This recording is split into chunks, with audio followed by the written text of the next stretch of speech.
You're listening to the People's Podcast. This is JSC Radio. It's time to get down to business here. Again, I want to thank each and every one of you for your support of the show. Shout out to my man, Doc Illingsworth, who, of course, handles the beats that you hear underneath you whenever you do this show. And I want to shout out, of course, to all the people who have supported this show from the beginning. I cannot stress this enough. Those of you who have supported this show, thank you. Damn it. Thank you. I've tried to make this podcast the place for compelling conversations. I like to say, obviously, it's J. Scott Confidential, but the C could just as well stand for conversations or compelling or whatever other, well, you know what? I'm not going to use that term because that could lead to some other things. But you know what I mean. Shout out to all of y'all who support this show. So I had this conversation with Leanne back in August at NABJ in Miami. And Leanne is a brand communication specialist and a native of Barbados. She was actually born in Barbados, and of course, being in Miami, there's West Indians everywhere. She was born in Barbados, and she admittedly has a love-hate relationship with Miami, and you're going to hear that come out during this conversation. I got close to maybe 40, 45 minutes with her because it was busy. She's busier than hell, and we got to hit on a lot in that amount of time. When she's not providing communication solutions for consumer goods, arts and entertainment, or hospitality firms, she can also be found fighting for equal rights for Black women in Miami. She serves as the communications chair for the FEM Agenda, a subsidiary of the Miami Workers Center, and a political action committee for Black women's rights. Also, she's also a part of their Here Comes the Boom campaign, which is the Assembly for Black Women and Girls, as well as the Florida March for Black Women. There's a hell of a lot there to her, and you'll see this as we go into this conversation. Plus, she's also a graduate of Arizona State University's Walter Cronkite School of Journalism and Mass Communication. Ladies and gentlemen, JSC Radio, the 103rd episode of the People's Podcast, welcomes Leanne Weekes to the show. And we picked things up because it was kind of loud, and where we were doing the interview was in the middle of this convention center, so people were kind of picking up things, moving things around. So we picked things up as I asked her about her city. While she may have a love-hate relationship with it, there's a lot that people need to learn about the city of Miami. And that's where we start this thing. This is the 103rd episode of the People's Podcast. This is JSC Radio, and our conversation with Miss Leanne Weekes starts right now.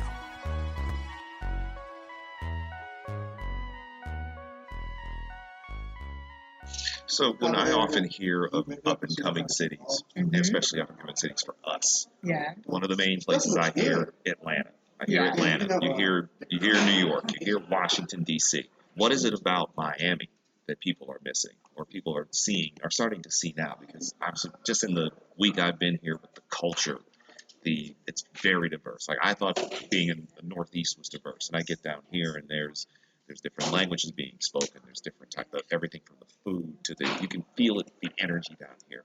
What is it that makes Miami this seeming like the next place? It sounds like, or what could be the next place. So Miami has a very interesting history. It is in the oldest state.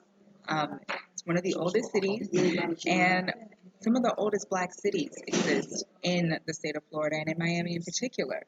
So what has happened is that we've had people from all over the world come in to cultivate culture in this city, especially young people in lieu of the recession. Interesting. Yeah. So, aside from the fact that there weren't necessarily jobs, there was also a discrimination component of obtaining a job here. So what young people of color are doing is they're just creating their own way and just really owning this city in a magical and amazing way that is beautiful to watch. It's motivating, to be honest. Right. Mm-hmm. So for you, what was it that led you toward PR? And what was it like for you growing up here? Because even though you said you bounced between here and New York City and everything, what was it like for you growing up down here in South Florida? Yeah, so I've always wanted to be a journalist, to be honest. Christiane Amanpour, Oprah, so many others were my greatest inspiration. I lived by essence growing up as a kid. So I always wanted to be a writer, and obviously having West Indian parents, it wasn't going to happen. You only have three jobs that you're allowed to have: engineer, doctor, lawyer. So I had to try and fandangle my way into that career choice, but by tricking my family, but it was never something that left me. But honestly, I know it's cliche, but I kind of heard about it on Sex and the City, which is my favorite show growing up.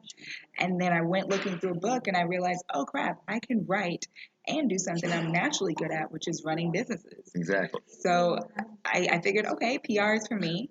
And I have just been steadily through college and everything else, just really pushing that opportunity for other young Black hopefuls to get into this industry by not only doing the work myself, but opening the door for someone else. What was the first major, I guess, or minor, what was the first PR job you had? I'm sure you can remember it. What was the first PR thing you did that really let you know that I can do this? Yeah, so funny enough, in wanting to be a journalist, I started school like around the early 2000s, 2005 to be exact. And I felt like my curriculum at my university was not cutting it. I wasn't learning anything. I hated the environment. It was pretty damn racist. Jeez. What school is this? I'll tell you. It was the University of North Florida. Okay. Yeah, trust me, they've been in the media plenty of times for their bullshit. But, I felt like I needed to create a portfolio. And I decided to start a fashion and beauty blog. And as I'm doing research about how to code this, and I'd already started websites when I was like 13, like online zines, and had advertisers sending me stuff and sponsors. But I decided to do it again in college. And when I started doing it, I started seeing like SEO for blogging. And I'm like, what the hell is SEO? So I just decided to read and do some research. Mm-hmm. And in my midst of coding, I realized, okay, I can actually make this a big deal. And before I knew it, I was getting super high ranking. I was getting thousands of readers. And then from there, people from Condé Nast started calling me and being like, hey, you ever thought about working for us? I was like, oh, okay, well, I'm only 18. I'll call you in a few years. You got the company that runs Vogue magazine suddenly kicking down your door. I'm like, this lady is literally reaching out. I think I had like Marie Claire, or I think it was Ella Marie Claire, contact me about some social media posts that I was doing. I was actually covering remotely from my home, I think the Met Gala. And they were like, how are you getting the photos before we're able to get them? So I was like, this is what I do. They're like, are you in New York City? I'm like, no, I'm in Miami. So it was just things like that. Wow. So how were you able to pull that off? I have always been one of those kids that were extremely ambitious.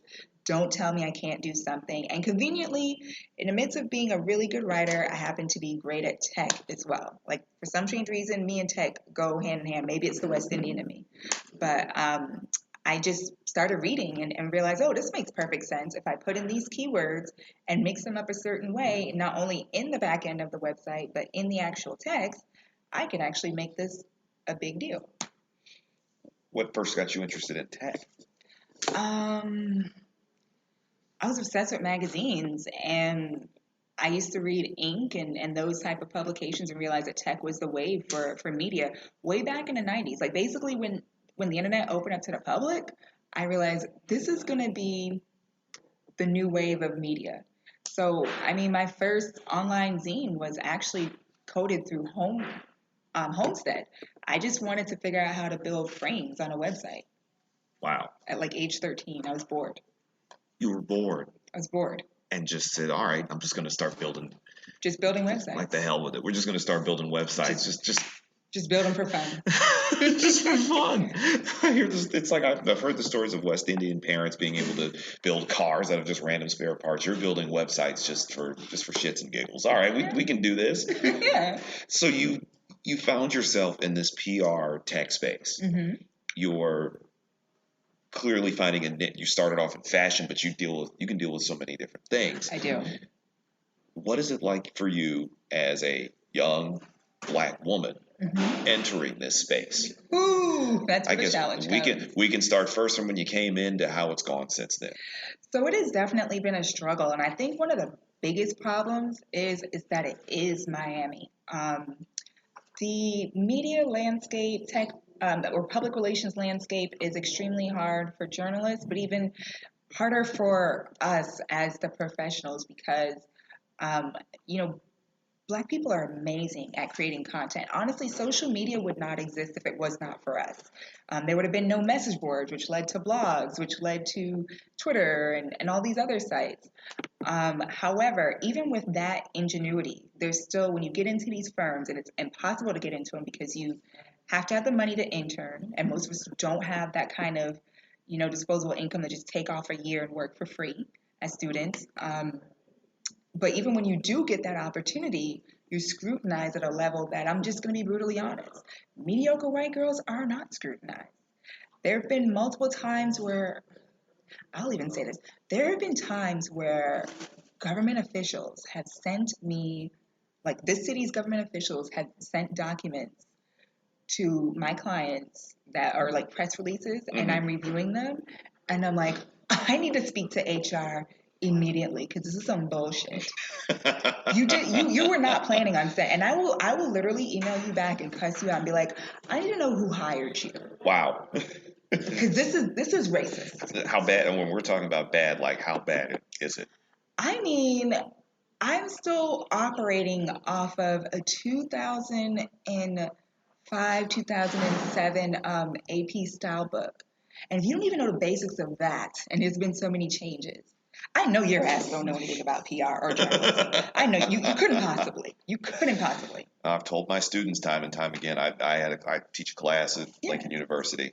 I'm coming for y'all. You know that. Right. And I stood in a classroom a few months ago, and I was going to teach a basic AP lesson. I figured to do the beginner lesson so we can kind of go further on and to get the more advanced stuff. And apparently they were dealing with classes where they didn't use the AP style book. Like what I mentioned to them is like, wait, you guys, these are juniors that I'm dealing with. These are not like high school freshmen. My first AP style book was the 1994 version when I was a freshman in high school. So you haven't seen this. I ran to my office and came back. You haven't seen this.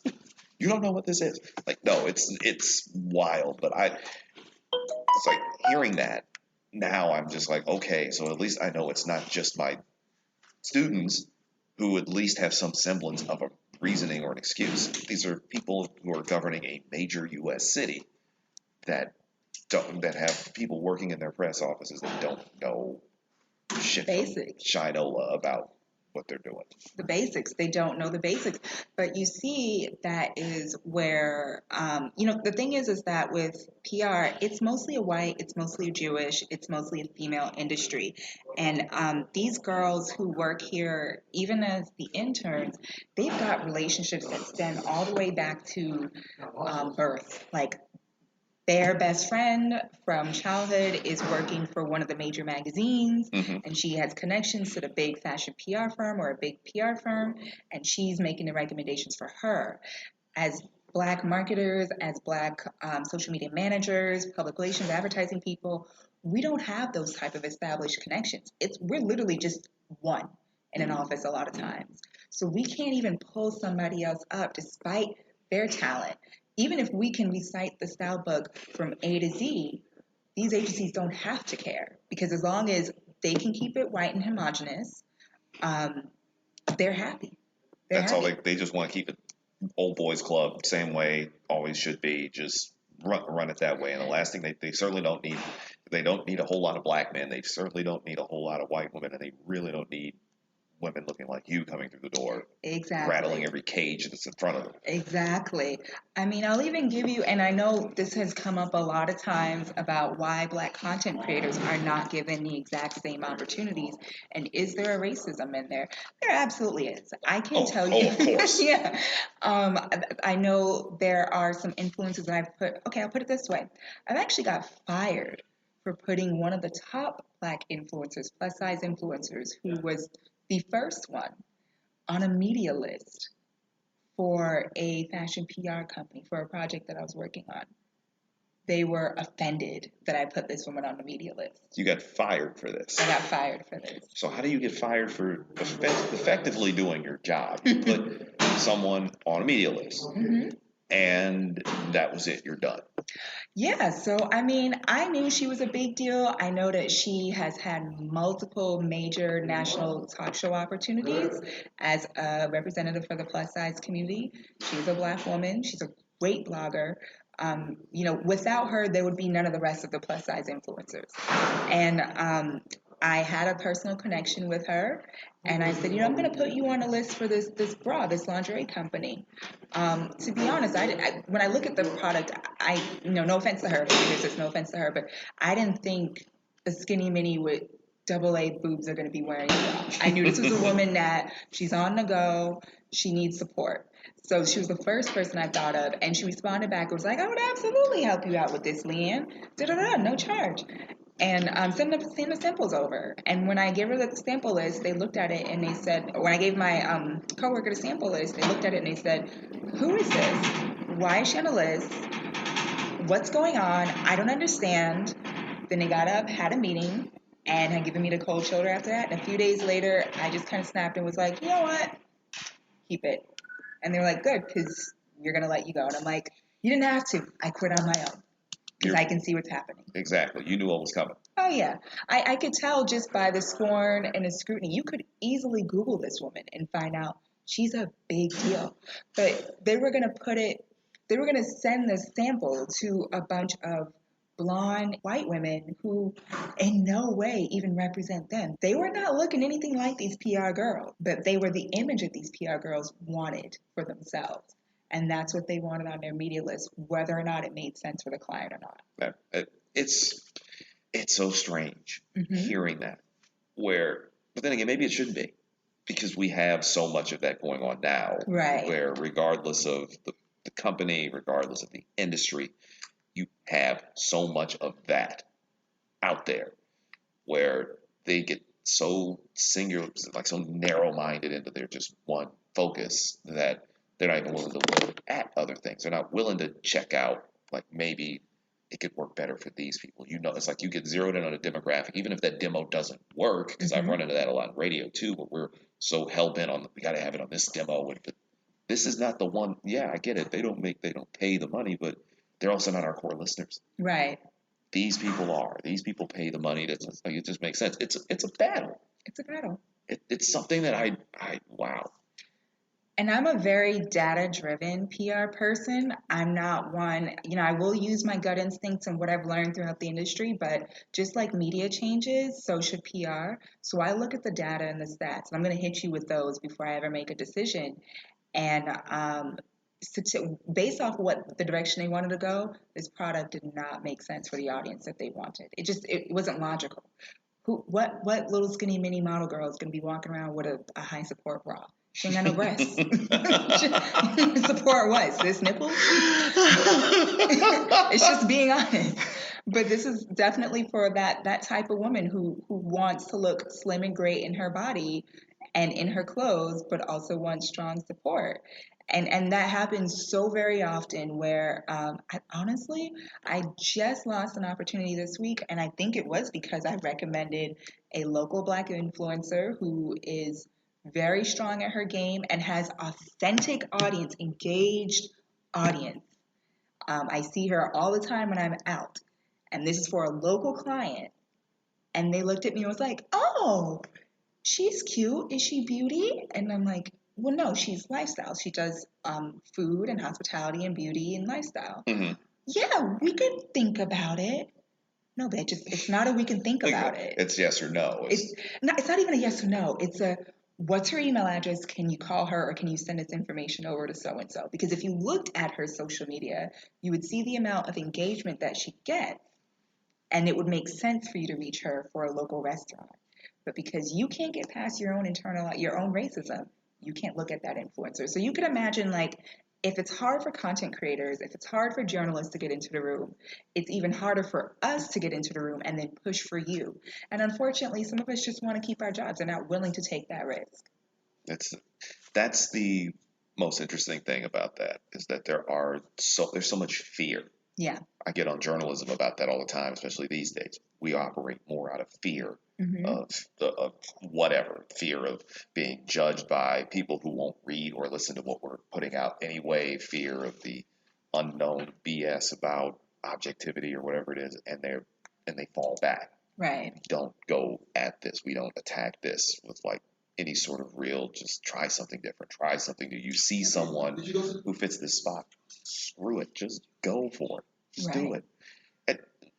And the way you just described her, someone like you, clearly attractive when you walk in a room. Thank you.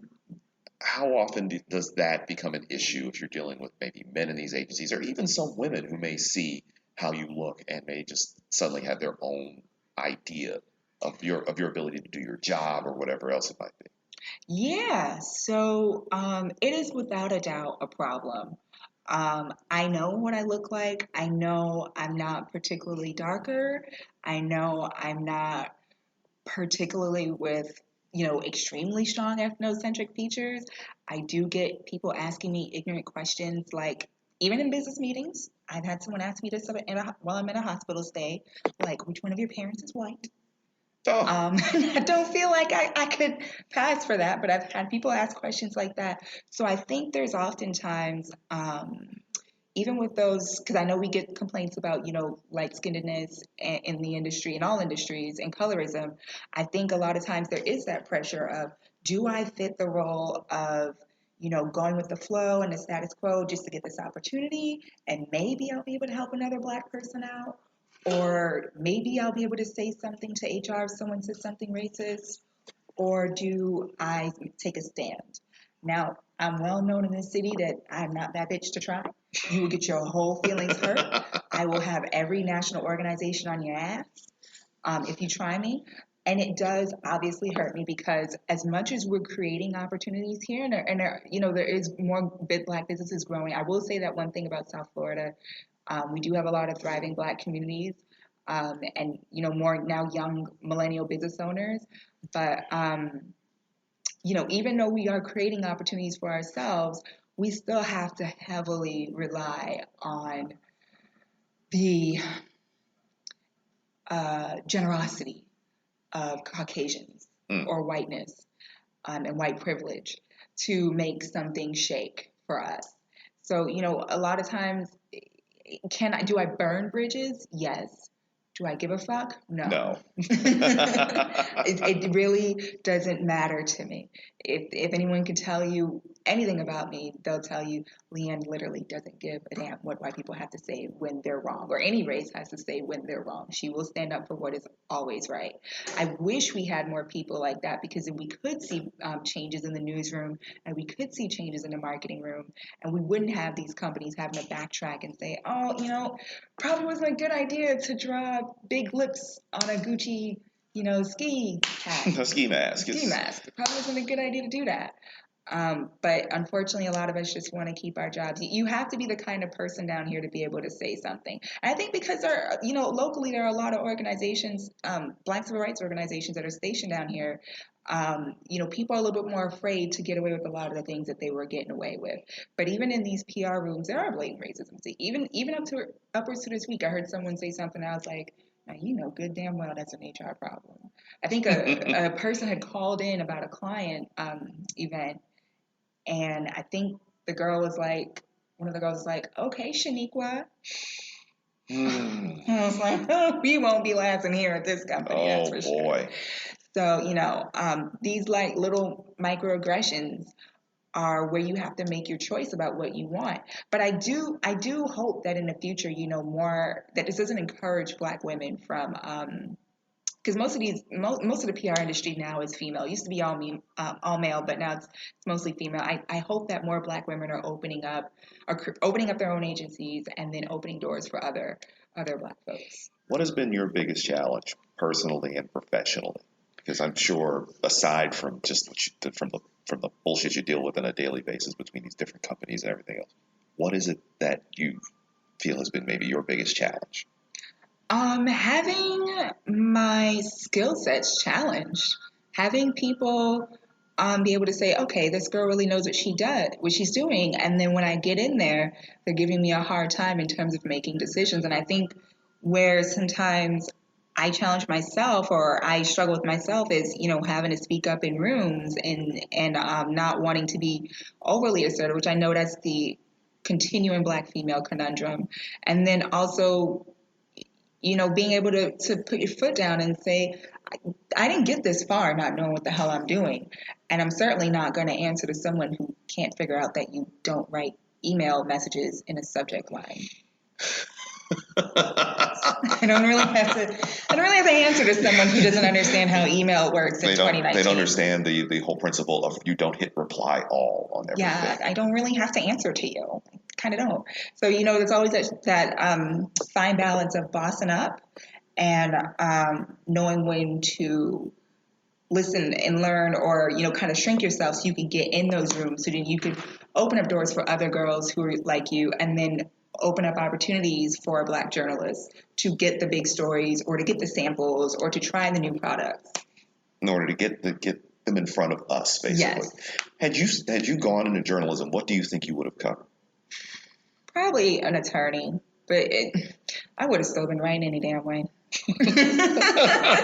It was some people just that is what they were born to do. From the time I was a very small child, I was always writing. So there was really nothing else. Being here in Miami, and obviously you've spent some time in New York, which also is a very multicultural, very super diverse area. Being here in Miami, though, is something completely different. Yeah. This is, from the moment I got off the plane, I felt it. It was kind of like when I landed in New Orleans a few years ago. I felt it as soon as you get out here. You see it in the streets. You see it in the energy. You can see it in the architecture, the art, everything here. Being in Miami, now that it's a lot different place than it was back in the 80s and 90s and the cocaine cowboy days and all that, what is it about Miami that people don't know now, or may only have scratched the surface on, that they're not getting about the city? That Black people fucking exist here. Everything's not Spanish, and people speak English. Don't let them lie. Don't let HR recruiters lie to you. We speak English. You walk up to some of the Spanish folks and you start speaking Spanish. You're like, "Ma'am, I speak English. Fuck you." There you go. I don't know what you thought this was, but no, Black people have always been here. I think what people don't know is that there's a really strong Black creative culture, because now it's younger. Back in the day, it was Black immigrants coming here and entering into affluence. Now it's Black people from all over the nation. And now we're actually because there used to be a small, thriving African population here, and they left when the recession happened and moved more to Atlanta. Now we're getting them coming back. So Black people are creating everything from fashion to marketing agencies to event agencies. Anything cool that happens here, fuck it, we did it. We are doing it. If you look at the core of it, if you look at who's running it, it's a Black person. What's interesting here, too, because in the amount of time I've been at this convention, I've also noticed that this is a huge socially active, a lot of social activism. A lot of the civil rights organizations are big here. Trayvon Martin has a deep connection to South Florida. I mean, what occurred was up closer to Orlando and whatnot, but this was his hometown. His hometown was here, and it cut deep here. And even with the ongoing issues of, say, gentrification, where every city is different. I was sitting at a panel the other day where they were talking about how climate change, because Miami being obviously down dead center for almost every friggin' hurricane that seems to want to run through here, global warming has helped cause the water levels to slowly rise. And the way that the city was built, for people who don't know this, the way the city was built initially was the beachfront property was the prime real estate. Right. So all the high rollers moved flush onto the beach back as early as the early 20th century. And the Black folks, hence why Little Haiti and Little Havana and Liberty City, all these places are toward the middle part of the city and the highways and the higher elevations. Now that the water is starting to slowly but surely chip away at the beachfronts, where all these people are going to go, now they're looking inward. What is that like right now for the Black population and Black immigrant population, the poorer population here in Miami, that's the gentrification that they're staring down? Right. So for us, it's literally all, just so you guys know, a lot of my work also centers around activism. So for us, it's entirely about resistance. That is what we talk about. That is what's extremely important. And resistance, not just in terms of creating these marches that you see on TV. I'm on the board was on the board for the Florida March for Black Women. Not just things like that, but also resistance in terms of policing people's language. One thing I love about this city, and that's why the response to Parkland didn't surprise me. We are take no prisoners, we don't tolerate bullshit around here kind of city, and we resist hard. So you say anything about the Haitian population, probably get your ass whooped around here. Because we see what's going on in Little Haiti. And that's not smoke you want, by the way. I grew up around Haitians. That ain't smoke you want. That's not. We'll beat your ass and then we'll put a spell on you. You know, it's all about just policing not only, you know, how our government agencies work, but also policing people's language and how people are treated. The younger population is creating a culture of acceptance and tolerance that did not exist, honestly, upward to 5 years ago. Wow. So we're not allowing language or behaviors that make anybody feel uncomfortable around here. So people are having to temper themselves or leave. Temper your bigotry or go. As you guys saw with the instance in Brickell with the one boyfriend or whatever the hell he was, of the one chick who ended up pulling a gun on a bunch of child activists, we shut that down pretty quickly. We pretty much ruined their lives within a matter of days. And we were determined to do so. This is a city that's all about action. So there are a lot of organizations that are fighting back to fight the gentrification because it is disgusting. There are victims who are receiving hundreds of calls per day about selling their property in places like Carroll City, Liberty City, Little Haiti, which are predominantly Black and historic Black neighborhoods. You know, we're also trying to buy back our block. We're not talking about it.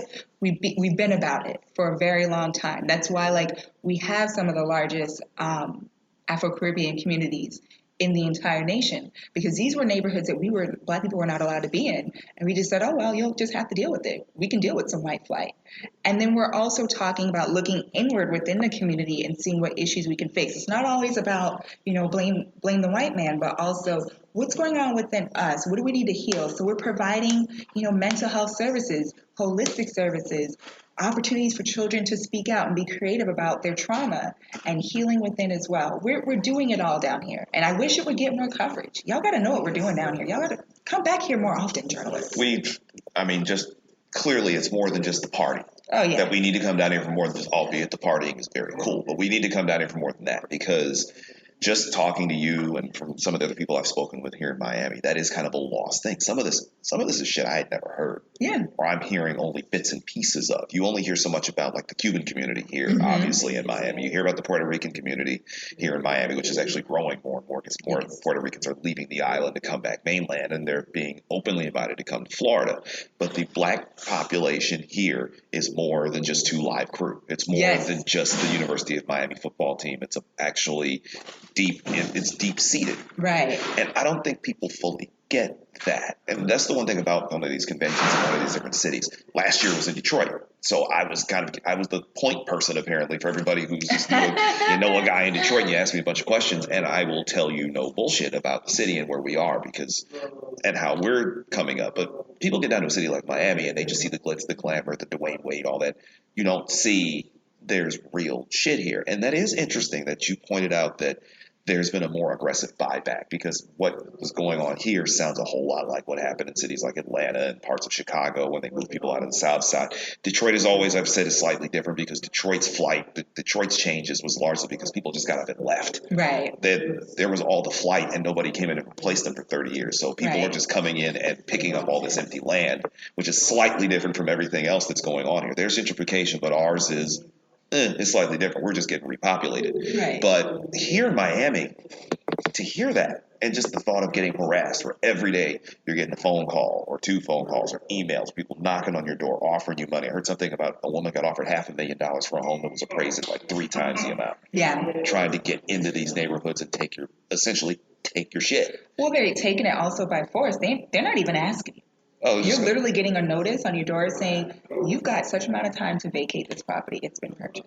From under you. Not even eminent domain, just like we're just selling you out. Fun times. And that is something that needs more coverage here. And I know, obviously, you're going to see it. I mean, it's happening already, but you're going to see it more and more as much as climate change is continuing to take hold. We're gaining more water, and little by little, you're losing beaches, you're losing beachfront property, and you're just having population changes. Because Miami is going to start becoming that city again, like how Atlanta was in the 90s, like how cities like Chicago and New York and LA, and I guess even Houston have been for a while, where it becomes that city and people come in. They don't want to get some of these black people out and some of these brown people out and try to start their rebuild. So yeah, being active, being out front, that makes a lot of sense, especially for people who are natives or you've been here forever. You know what the city is like. Yeah. So going forward, like, what do you see for Miami before I even start to close it? What do you see for this city and what the potential is for a city like Miami as we head into 2020, which is wild to think of. It's about to be 2020. We had 2020 and beyond here. I see growth and resistance. I mean, one of the industries that's definitely going to boom, and I think this kind of came as a huge shock to us, and I don't know, maybe it may turn into it had its roots in racism, but maybe it may grow into, through our resistance, it may grow into something beautiful. So one of the things with Miami Beach is the city wanted to get rid of Urban Beach Weekend and basically my opportunity to date as a college student. Oh. And, we knew what it was about. We knew it was about racism. There's no way you could live in a city like Miami and be like, this weekend is where the crime comes in. It's fucking Miami. It's crime every goddamn day. What are you talking about? It's dead bodies everywhere. But they got rid of Urban Beach Weekend, or have consistently tried to end Urban Beach Weekend. But in the interim, they've also decided to start putting curfews on all the nightclubs year round. Wow. So, and start to create. Wynwood has been the creative hub, which is actually an area that was gentrified. It was an area, a black area that you did not want to be in at night or any point in time. It was just dead space, just ugly. And now it's the central hub of Miami and South Florida in general. They're basically trying to duplicate that for Miami Beach and make it the new tech hub. Same thing is happening in Fort Lauderdale, where Sistrunk is. They're making that the new business and tech hub, downtown Fort Lauderdale, Sistrunk.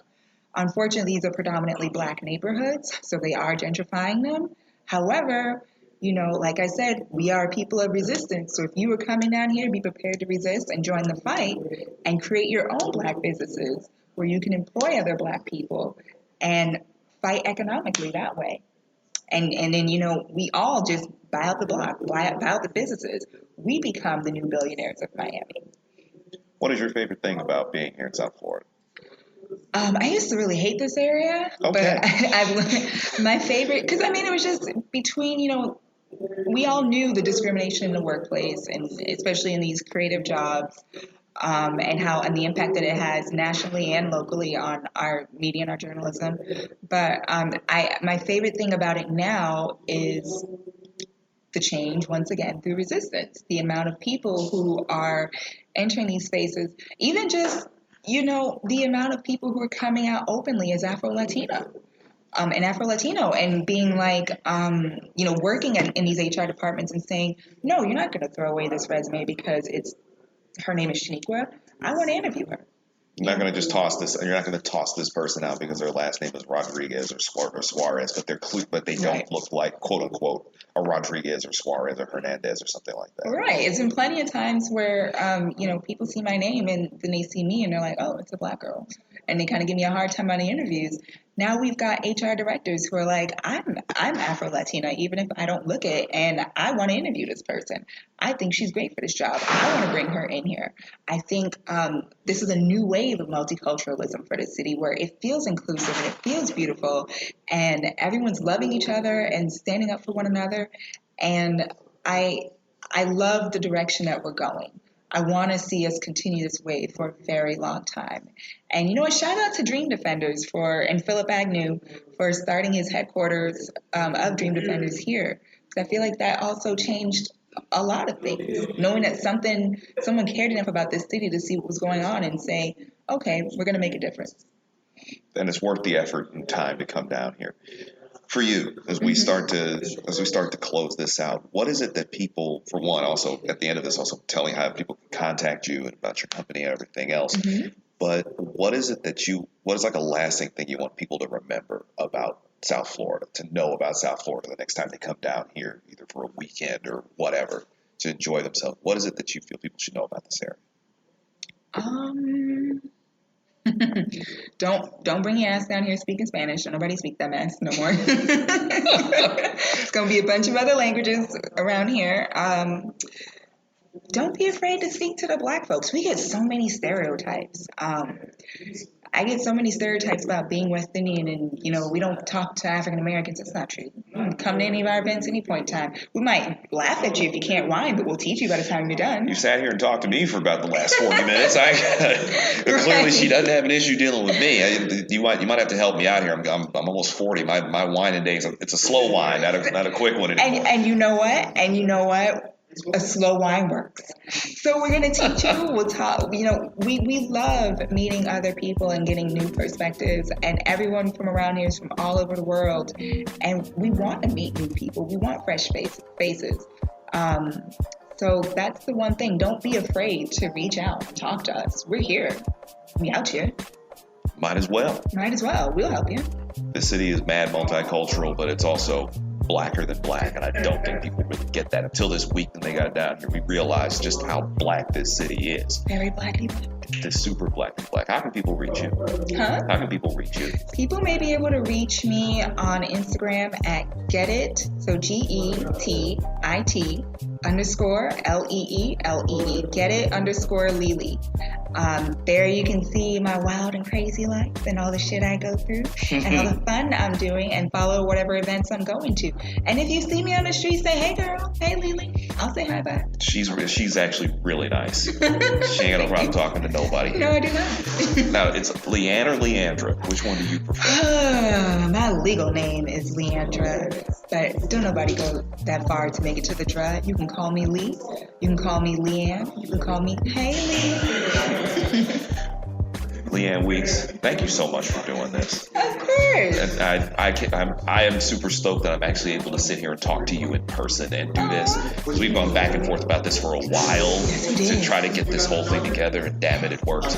It really worked. Thank you so much for coming on JSC Radio, sweetheart. Of course, anytime.